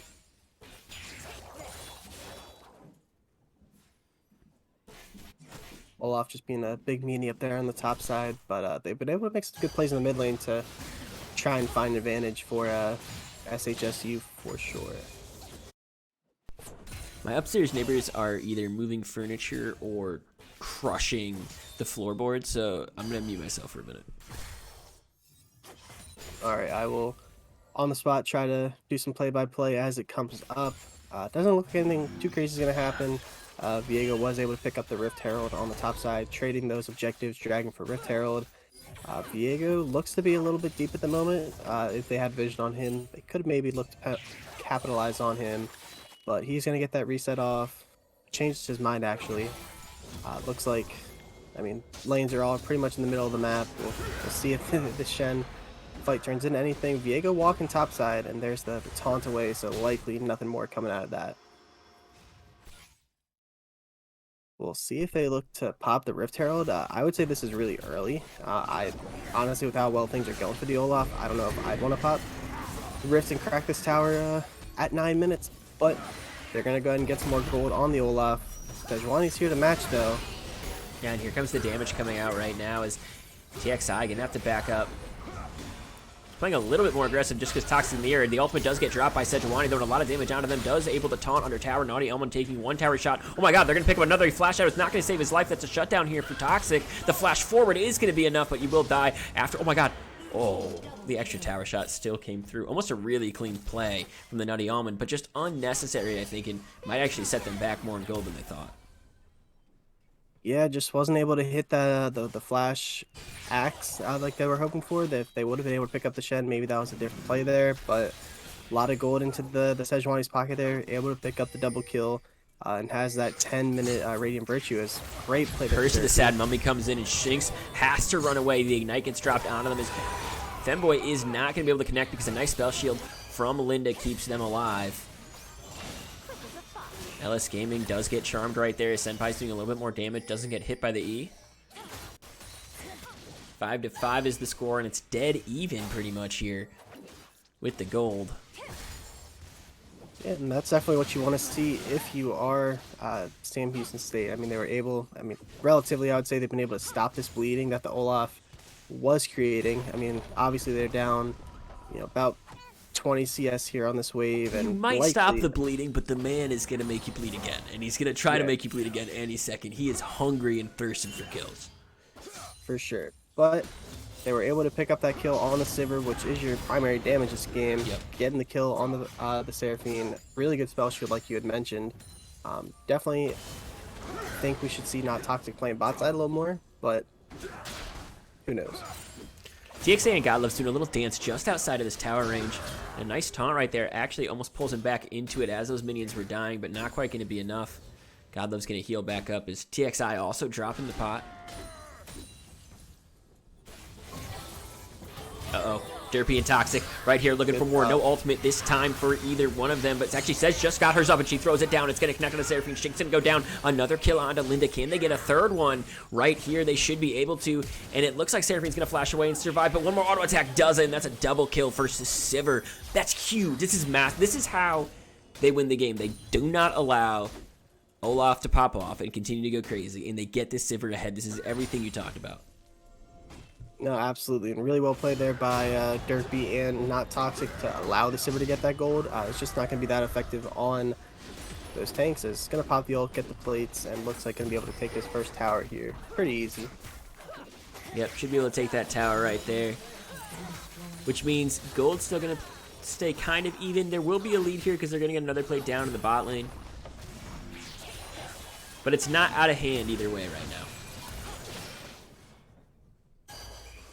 Good little trade there. I think I'd really like to see them move the Olaf outside the top lane. I mean, with how strong he is, I think it just makes the most sense to get him into another lane, try to get just play gold while it's still active, and just force on another side of the map. But Yeah. doesn't look like that's the direction they're going to go here. No, but they are going to pick up second Drake. That's massive. This is how they won last game, right? We saw the gold either be pretty even or go into... Oh, that ultimate is not going to be enough with the flash forward, but the auto attack is going to give LS Gaming their second kill of the game. Derpy here in the mid lane now. They're going to try to knock down a few plates. Diego staying, trying to cause some havoc, but he's going freely into a 2v1. Gets the Curse of the Sad Mummy on him, and he is going to get taken down. The Nutty Almond just a little too crazy for his own self. Yeah, putting the nutty in his name there a little bit. I mean, I see the look. I think it. They got the really Stand mediocre, United. like- They did get the Stand United out of Shen. They did get that out of him, so maybe they're able to set up a play here on the bot side here in the next couple minutes. But Sedge's already here. Yep, and that's a lot of damage coming out, though. That's a really nice use of the ultimate. Mystic Shink's going to pick up a kill, but they should be going down right here as well. It's a 1-for-1. Sedge picking up one of those kills, though. So Sedge goes to 4-0-2. Varus getting their first kill of the game. Uh-oh, there's a lot of trouble right here. You might go down. Does have to back up in the end, but that was pretty close. That was getting scary there for the Seraphine. Another taunt under tower, and I mean, just like that, Olaf's already down to half HP. Yep. Was good there though for Shinx to be able to get the shutdown on the Sivir, get a little bit of gold back in his pocket, maybe allow his team to have another lane to potentially play through. But they are matched in terms of that Kraken Slayer on the side of SHSU. Linda doing pretty well for themselves. Looking at the gold spread, there's 1,000 gold difference in the mid lane. Lux up by 1k on that Ahri. Up in the top lane, it's getting pretty crazy up there. It's more than a 2k advantage for the side of Olaf, obviously. Uh-oh, in the mid lane, nice flash away from the Bandage Toss, going to keep them alive for a little bit longer. The spread in the jungle's 500 to the advantage of Sejuani, and down in the bot lane, you've got a pretty healthy 700 gold lead for the Sivir. Nice little trade there from the Olaf. I will say, even though the Olaf is up in gold, so much, and kudos to them, it feels like Shen's able to get the better end of these trades at this point, because he's constantly getting those taunts off right near tower, just getting a little bit of a buddy there, since Sejuani's not able to go topside at this point, but they are able to pick up the Drift Herald. Yeah, and this is big when they pick this up, because this is something that was kind of salvaged both times last game by the side of Barbecue Boys. Instead of getting those dragons, they're able to get those Rift Heralds, but now they get neither. The flash forward actually doesn't connect because the charm did earlier, and they're able to pick up that kill. It's a shutdown kill there for the Nutty Almond, who's going to take an extra tower shot just for fun. Gold lead again in their favor. The kills and dragons do not reflect it, but their CS game is strong. Yeah, I think with this next dragon come up in 2 minutes, I think you have to bring the Olaf down, especially knowing that the Shen is likely just going to use the Stand United to come down on his own. I think you have to have the Olaf there in advance and really, utilize that, 2.5k gold lead you have Yeah. against those towers. Because here comes the fight breaking out right now, and Stand United did just come up. Here comes the Seraphine ultimate. It's going to connect onto two of them. Nutty Almond taking way too much damage over there, and now Linda is the focus, and there's the Stand United. If it didn't come through, she would have died. Comes through just in time, and there it'll pick up 2 for 0. Now they're looking for the third one. Again, Seraphine has flash up and is able to flash away. Barbecue Boys are able to force that TP out. So Olaf has to use the Ragnarok to get out of the Lux binding there, but that's going to be a Rift Herald bot, and that's just going to be more gold funneled into the Sivir. Skyline has requested a caster compliment from you. No, this is going to be tough for you to do, so I'm going to let you try. Well, as this Rift Herald's walking up, Skyline's a good guy. We've been friends for a long time, back in the day playing Overwatch, as the Derpy going in for the engage decides to back off without the support. Yeah, doesn't have any friends, just has 3 people chasing him down. This could be Derpy's doom right here. Looks like the stun might come off and connect. It does connect, and can they get this kill onto Shinx? They don't. And Derpy's still running away. He will go down eventually. The Great Escape not quite happening tonight. Able to buy a lot of time there, as Lux almost able to take that mid tower, not known for their turret taking abilities. I will say though, my last comment on Skyline, he did skimp me out of 2 cents earlier today. He was supposed to pay me $35, and he only sent me $34.98. So I'm gonna have to be a bit of a debt collector here in the future. Everybody shame Skyline in chat. That's messed up. That's messed up, dude. Skyline, that's messed up. You know what? You can have my 2 cents on this game. My 2 cents on this game are Barbecue Boys. This is the next 4 or 5 minutes where they have to make plays, and they have to get a lead, and it has to be substantial. It has to be on the right people. If they don't do that in the next 4 minutes, this game is going to start to get way too difficult for them. These, like, Sejuani is 6-0-2. She's going to be unkillable. Even Shroud is finished for Amumu. His stuns are going to mean so much more, especially the Curse of the Sad Mummy is going to be absolutely impactful. So I really want to see them make plays and not be... They need to be proactive, not reactive right here. So they're going for Dragon. That's good. Yeah, and this is exactly what I was saying. You have to have the soul off down here. Use that gold advantage and deny this soul point. We'll see if Sejuani tries to get frisky going over the wall. The ultimate does come in. It's not enough. Viego does get the smite down. And now they're moving as a 5. Shen's up in the top lane, does not have Stand United, like you're talking about, does not have the teleport. But I don't know how much they know that. Yeah, don't think Shen's going to be able to get too much done there in the top side. Direct to Cam, yeah, I mean, that tower is close to full, so no real cost there by sending the Olaf down, denying that soul point, and, hopefully that's the start of a comeback for Barbecue Boys. I mean, the gold graph would say it's still pretty close, but that was a big denial there from them. From how we've seen these fights break out and how we've seen people have positioning, right, you're going to give this game to SNHU, but uh-oh. Caster Curse coming into full effect. Stand United does come down. They might be able to finish off Nutty Almond right now. Another little bit of damage right there. They pick up the kill. Mystic is going to die as well in the mid lane. A nice ultimate is going to connect onto the right targets, and now all of a sudden Senpai is in way too deep. And it's a reverse Caster Curse because it is exactly what I was talking about. These skirmishes keep going the way of HSU, dude, every single time. Yeah, I mean, that was just really good awareness there from TXI. I mean, I don't even think that the Lux charm, or the Ahri charm rather, hit on the Lux before Shen used that ult. They're just super quick to respond, and then meanwhile the other 3 members of the squad are engaging on the 2-man unit of Varus Seraphine, as they know that they don't have the support from the rest of the team. So just super good calm, super good concise shot calling, and now the objective bounties are live for Barbecue Boys.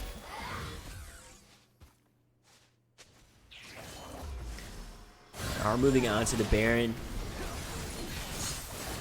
I think Seraphine's going to find out, but it's going to... Oh, is she going to find out? She is going to find out. That is going to spot it right there because it is the Chemtech. Those enhanced plants there in the jungle. Does not have ultimate up. I think you're just going to see a prey of a steal. It doesn't happen. Derpy takes a little bit of damage in the back. But that's Baron here for SHSU. This is bad to worse for Barbecue Boys. Yeah, it feels very similar to that last game where really felt like for that first 15, 20 minutes, the gold lead was near even, but then just one big team fight kind of balloons that gold deficit. And now we're seeing about a 5K gold lead for SHSU. So what does They've that got say the about pairing. SHSU too? Though, like, they are going down. Olaf was running rampant. He started the game literally 3-0. He's now 3-1-2. Well, this is what I keep doing. Stand United is not up. You will get 4 kills, I think, right here. Unless it is Ari that's going to pick it up. It is not going to be Ari, even though they did try to steal. But like what I was saying, like, Olaf didn't run away with the game. They're making plays around the map. They're staying confident. They're staying collected, and their coordination and communication is really good. Great flash curse to the sad mummy into a bandage toss, and TXI is going to pick up that kill right there. Yeah, I think it just shows a team that has that pre-existing synergy and they know, how to play from a deficit. I think that's a skill that is really hard to learn in the competitive setting. As when you fall into these, 2K, 3K goal deficits at 15 minutes, it does feel like impossible to find that flip of the switch and get the game back in your favor. But clearly, we've seen over these 2 games that SHSU is not new to this. They clearly seem to have a good sense of how to, where to look for these flip the switch fights, and they've been able to execute both games here. Yeah, and that's one thing that we see in teams that come to the LBLCS that are already formed versus teams that form in the LBLCS. These teams that come that are already formed, they have really strong communication. They have set ideas. They have a way they like to operate in the game, whether they're ahead, behind, or whether it's pretty even. And teams that form from free agents and from making these friendships usually start off a lot slower and then become powerful as the season goes on. So like this SHSU, everyone is unknown, but what they have had this whole time is really strong communication because they've been playing together for so long. Yeah, for sure. On the side of Barbecue Boys, though, like you mentioned at the start, this is a team that has had success here in the LBLCS for several seasons now. So I really think that just, further proves the point of, how good this SHSU team may be if they're able to, be able to, not dominate. I do think that Barbecue Boys has had moments of brilliance this series, but they're able to, like I said, just find that spot. That's their opportunity and make these huge plays. You want me to reverse the take that I just said? Okay. Actually, SHSU have proved that they cannot close out games. They have no idea how to start them. Like, they're trying so hard to get these leads early, but they can't do it, right? They are waiting for mistakes from other teams, not from the capitalization or the creation of their own. So, therefore, yes, they have solid communication, but it's not proactive communication. It's all reactive. And here we go. Here's a fight right here at the Dragon Pit. A lot of damage coming in. A massive charm's going to hit a lot of people, but that Lux ult basically straight up ended the game. I don't even need to cast the rest of this fight. That Lux ult did like 3k damage to them. It's just a Mumu just setting it up super nicely for them. They're going to be able to pick up this dragon. It's not going to be soul point, but not sure that it matters. Nutty Almond taking the long trip away from home. He's taking Looks TXI like for a ride. I love it. Going for this straight up execute. Oh, he gets it. We will have some people spawning in just a few seconds here. Very far from home there. Yeah, this Derpy's been really on point with these engages. Honestly, even the last series on the Annie, which does engage, but definitely not in the same sense that Namumu looks to engage. Dude, I'm telling you, he's the mastermind behind this team. That's my conspiracy theory right now. This whole team is just Derpy's pawns, dude. Yeah, he's playing chess while everyone else is playing checkers. Dude, that's what's going on, dude. I'm telling you. That's what you got to do as a support. Yeah. Really good wards, too, the entire time from him. Just been playing really well. 21-9 right now with looks to be about an 8k gold lead, maybe 7.5.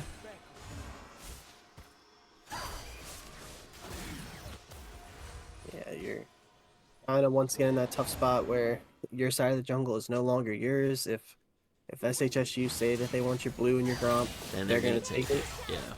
That's where it feels really bad to be a jungler at this point in the game. Sejuani a little deep now, and Shinx might be in some trouble. They're trying to find the reverse engage onto these guys. Linda might be out of position, but it's actually Nutty Almond going a little too aggressive right there. Senpai is going to try to look for this charm right here, but trying to dash away. Gets hit. This Curse of the Sad Moment is going to stun up 2, and that's instantly 2 automatically gone. Seraphine has to flash over the wall to safety right there, and these 3 have to back. You could probably close out the game right here, or at least push for another inhib. Yeah, just kind of desperation territory for the Barbecue Boys. They thought they maybe had a look there on Linda and Derpy, but the quick reaction from Not Toxic, able to catch the Viego and the RE in what they think is their side of the jungle, but it's currently owned by SHSU. Really going to be able to do some damage here, as they're not going to be up for another 10 seconds.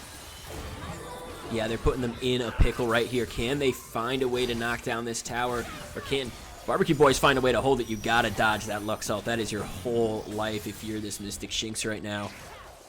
Nutty Almond is around, does get hit by the binding though. Some pings that Baron is alive from the Mastermind. Look, he's pinging all the objectives. He's the support, and I'm telling you, he's he's pulling the strings. He is the puppet master. The puppeteer. He's telling them the team, take the objective. No reason to force force a potential mistake here. Get the free objective and set yourself up to win that way. We'll see if the rest of the team decides to come with him, as they're just again going to clear out this jungle, completely deny Nutty Almond from gaining any XP the rest of this game. Yeah. Yeah, this is... Okay, I'm a team in Economy League Group A, which is where these guys are. I'm not playing, I'm just watching, right? What do I think about these teams? How do I break them down? If I'm going to go into play against SHSU, how do I want to combat these guys? What are their big picks? Actually, we might be looking for the most epic steal of all time. It's not quite enough. It was in smite range, but he's unable to pick it up, and that's Baron over to SHSU. Definitely a good look there. I mean, you have to go for it, as they're going to keep the fight going. Just actually look to disengage. They did push that wave out before they drew them back towards their tower, so they actually have to go back and grab that wave and then come back down. So they're buying a little bit of time right now. A little bit of time right now.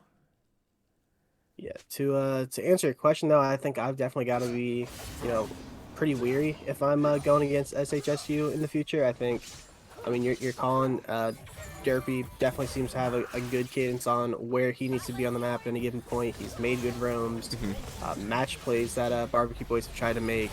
But really also Not Toxic just has been in the right place at the right time. I mean, this game they've got a 7-0 and 6 score line.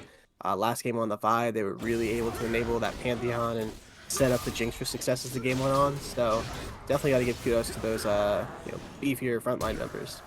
Yeah, flash there from TXI, but it's not actually going to save their life. It's buying a little bit of time. The taunt over the wall might save their life. Here comes a massive charm out of Seraphine over the wall, and finally they take down the Shen. Kill going over. 5th kill of the game for Olaf is their on-soul point right here.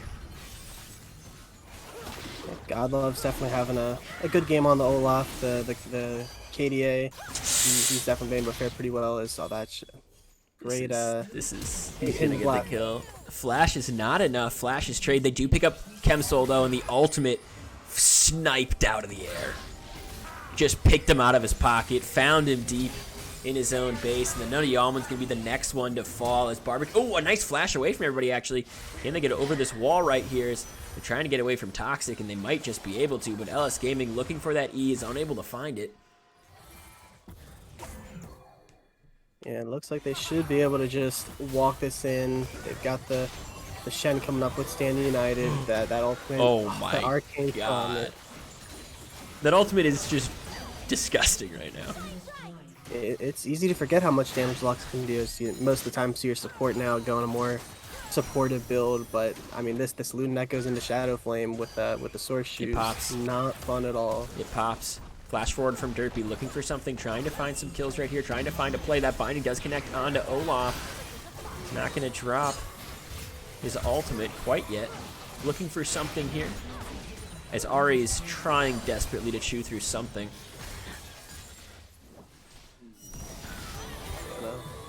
Gonna be a bit of a miracle here. It would be a hell of a hole. If barbecues start, I mean, they would be really cooking up something special on the barbecue, dude. It's a really tight position to be in. They're down by more than 1K. They all dodge that ult right there, and now they might be able to find LS Gaming. A nice ultimate by Nutty Almost going to do a little bit more damage in the... Oh, here comes Stand United, though, a lot. Oh, look at that shield. It is absolutely massive. Olaf's getting in. They are able to pick up 1 kill. They trade for the Viego, though. Now they're looking for more on the backline. Can they finish this off? It looks like they're trying to do a desperate hold, and the double kill for Sivir is going to be enough. I think SHSU should be able to clean this up. Ari goes down. Mystic shot soon to follow as he gets taunted up by TXI. And a 2-0 for the new collegiate team here in the LBLCS. Yeah, definitely a pretty clean, convincing 2-0 series here. But I do love that the Barbecue Boys went down fighting. They didn't cower inside the very true. Inside the fountain. They're honorable. They fought to the last moment. Very honorable. They did fight to the last moment. They were able to take Lux with them and show some class here at the end of the game. A really good series, though, from SHSU.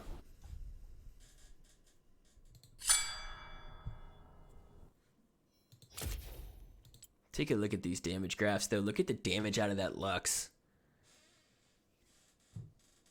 Absolutely crazy damage out of that Olaf as well when you think about that game as a whole. Probably about 18,000 of that 19.5 probably wasn't going into TXI there in the top lane. But, I mean, probably the first 3 minutes of the game. Major kudos to him for just completely stopping that bleeding, for sure. He did a good job after what could have been a devastating start.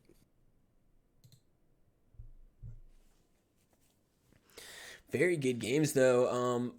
You know what? I got to start to reevaluate my economy group A rankings because I clearly do not know what I'm talking about, and I need to check it out because we got some ringers in this group. Barbecue Boys, their very first season here at the LBLCS, they went 6-0. They won all 6 of their games in their group. They topped their group. They beat the previous season's champions in their group as well that came in second. They got to the semifinals their first year. Last season, they go out in the quarterfinals to a team that makes it to the finals, so like a big team they go out to. But they had a really successful season, something like a 64% win rate or something. So beating them, if you're SHSU and you don't have context to who is good in this group or who is what, this is a really good first game win because this was a litmus test. And this was like, okay, how are we going to fare? You're going to fare pretty well if you play to this standard. And I think maybe that's something we have to see because I know that they have other people on their roster. I wonder how much their roster changes without certain people. Yeah, this is definitely going to be a team that I think made a very strong first impression in the LBLCS. I think that the rest of Group A is going to have to be put on notice a bit. But on the side of Barbecue Boys, I think kind of at the same time, you are a very established presence in the league. And so the fact that these guys are able to come in and have such a good series, I don't think that they should feel too bad about it. I mean, they weren't able to have that. They weren't able to have a great idea coming into this series, Right. Otherwise, the week leading up, they were able to scout or what have you. But, they kind of just got that rough luck of the draw week 1 going up against these guys. But I still think they were able to play really well in the early game. And I think that's the hardest part of the game to, kind of navigate is that first 15 minutes. And I think they did pretty well in both their games. I totally agree. And I think that if they maybe win 1 or 2 of those early dragon fights and take one of those early dragons, these games look a lot different because you can start to really snowball, really push that ball down the hill and get momentum going because they started so strong both games. I mean, look at the start of game 2. They got 3 kills on Olaf in literally 3 minutes. It was mind-blowing. Chat was really worried. So, yeah, I think the takeaways from this are SHSU are a monster to mess with. And Barbecue Boys, you better watch their early game because they're going to come out swinging like a caged animal. And especially, they're going to be even hungrier in week 2 for it. So I'm really excited for this whole league. I think these guys are looking really good. I think both these teams are looking really good for economy. Absolutely have no disagreements here. All right, well, I am Buggleberry Finn. I was joined tonight by Les Force. Before we sign off, Derpy, if Derpy wants an interview, I got some questions for the man. He can join community, and if they're shy or they don't want to, I understand. But I got one really important question that I hope they didn't hear if they tuned into the cast at any point. But I think he's the mastermind, dude. Yeah, moment of truth out there. He said he's down. So All right, just word. have He's to- coming in. Thank God. Thank God. Phew. If you join community chat, I'll pull you on up. I love that he said bro first. Bro, I'm down. Their name's Derpy. Derpy, I'm pulling you on in. You can unmute yourself now that you're in. Derpy, watching this game, watching you play, well, first off, welcome to the LBLCS. Congratulations on your first win. But watching you play, I'm almost positive that you're the mastermind of the team. And I'm ignoring that. Oh, you're still muted. Do you want to unmute? I'm suppressed. I'll unsuppress you. Hang on. I have that ability. Are you still suppressed, sir? This is just a conversation, then. This is a one-way conversation. Listen up, Derpy. You have no choice. You have to hear everything I have to say about you. I think you are the master. I'm going to give you a ridiculous role so that you can speak in here. It's not accurate to who you are, but... Now you Okay. can Yeah. speak, Derpy. Derpy, No. are you the mastermind? Is everyone else just your puppet in the game? Whoa. I would not. Honestly, I would say a mastermind is our top lane. Not gonna lie. TXI? Yes. So basically, how it works here is I feed him ideas, he feeds me back ideas. So it's kind of like we're just like a Okay, roller. so no, See? hold up. I'm going to stop you right there because you are the mastermind and he's your chalkboard. No. He's No, your no, no, no, chalkboard no. and he reads it back after No you write shot, it up. brother. But like, okay, Go ahead. his name is Texas A, but we are the JV team for SHSU. Mm-hmm. So honestly, we've been having a lot of struggles this season because we've been like just cycling through players. That's why we had to run a sub tonight. Yep. But honestly, I would not say I'm the master. I would not put myself there. I would just like keep feeding them ideas, and then they just kind of roll with it. They just kind of roll with it and they kind of figure it out and work with it. Speaking of which, we noticed a couple of things. I think Les Force can attest to this too. Like we noticed you had, like obviously you're talking about being the JV team, the collegiate team and stuff, but like really good communication for a team that's just joining. Like you guys, if you rewatch the VODs, which I recommend you do, we'll put them on YouTube and everything too for you, so you can see them from our angle or your angle or whatever you want.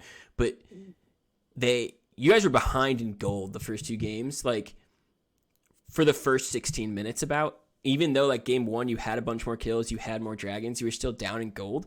But like the way you guys executed your game plan is like, hey, this is our game plan. We are sticking to it. We're playing our same exact way, and we're just waiting for their errors, and we're gonna capitalize on their mistakes. You guys did that really well. Is there, other than you using your top laner as a backboard or maybe someone to help you think as well as him giving ideas, is there a way you guys communicate that you think is really effective? Honestly, the way I think about it is, it's kind of small brain, but it's like I'm a roam support. So that's what I love to do. So I kind of just tell my ADC, hey, just play back, do whatever you want. Well, I just like perma roam mid and do whatever I want. So it's kind of We saw Oh, that yeah, on the Annie a lot, and we saw it be really effective in that early mid game, right around like levels like 7 through 9, especially. The constant coming mid was really impactful for a couple team fights. I just wanted to ensure. Usually it's kind of weird just seeing an Annie roam, but I kind of like it, not gonna lie, since it's kind of out of ordinary, so they don't really expect it. Because I come from tons of games of Nautilus played. If you look at my profile, I did. so I looked at it. it's so I was like, you know what? Play a little bit of Nautilus when I'm just like playing Annie, just because she's broken with her stuns and starts with it now. Right. But in those, I'm gonna cut off. In that early game, I didn't really want to like, I guess, trade my stun since Annie attack range is crazy. So I kind of played it slow early, and then once I hit 6, I'm like, yo, I'm out, peace. Let's get these trades mid. Let's just try to get objective prio. because that was kind of my primary objective, since I know my top laner can sustain almost anything. So I'm just like, okay, peace bot lane. And then You're dead right. Your top laner can sustain anything, dude. Your top laner in game 2 went like Yeah. 0-3, like before I even loaded into the game, I'm pretty sure. What was, speaking of comms and like how things go, how are you guys in a situation like that where it does look bleak for like a millisecond maybe, or maybe it doesn't? Maybe it's like, oh, hey, I got to stop doing this. honestly, the first 3 kills that Olaf had when he was 3-0, our top laner was fucking tilted. Is that okay? Can I say Yeah, that? it's okay. You swear. It's all right. I'll allow Yeah, it. okay. So he was just tilted, right? So we were just like, continue to roll. We were just like, okay, play back. We're gonna play for the Drakes. Try to help mid lane if I can, because my Mumu win rate is almost 90%. So I was just like, I'll play my aggro Mumu, because what is Seraphine gonna do to me? She's just gonna charm me, right? If I just press R quicker or just like flash R, then dead. Really do anything. So I just let that happen. Even with the cleanse, I was like, okay, I'm not really scared. I still have 2 Qs since Mumu. Yep. And just go in and figure out stuff across the map or places that are away. It's all really good stuff, and I like to see that, especially on teams that are newer that are coming in like, oh, this bad thing happened, but we're staying positive. We're going to figure it out. Maybe the top laners still think, everybody quick, go to Discord, mute him, and keep playing. It was really good to see, and welcome to the LBLCS, dude. Do you have anything to say to all of the new SHSU fans that exist here in chat? Is there what? Can you repeat that? You have anything to say to all of the new Sam Houston fans in chat right now? Honestly, just look out for us, bro. Look out for us. Some Yeah, we're kind of scary with it. All right. Well, thank you, Hey, Buggle. Derpy. Yeah. Hey, Oh, of Praetorian. course, anytime. We are gonna be- LPLCS members currently in a finals at the moment. We're gonna raid a raid. We're gonna raid a raid. Drink some I think it's- Gatorade and raid a raid. Unless the chance you have other thoughts, but it's a best of 5 that 2 LBLCS members are playing in Meta. Oh, Great. Berja and Andy Gwen. We're going to raid. yeah, we're gonna rate him then. Let's go. I did come in here with some info, but that's better. That's a better bite. That's a better bite than my bite. Well, we're going in 3, 2, Um, 1, Meta shift, I think. go. Oh.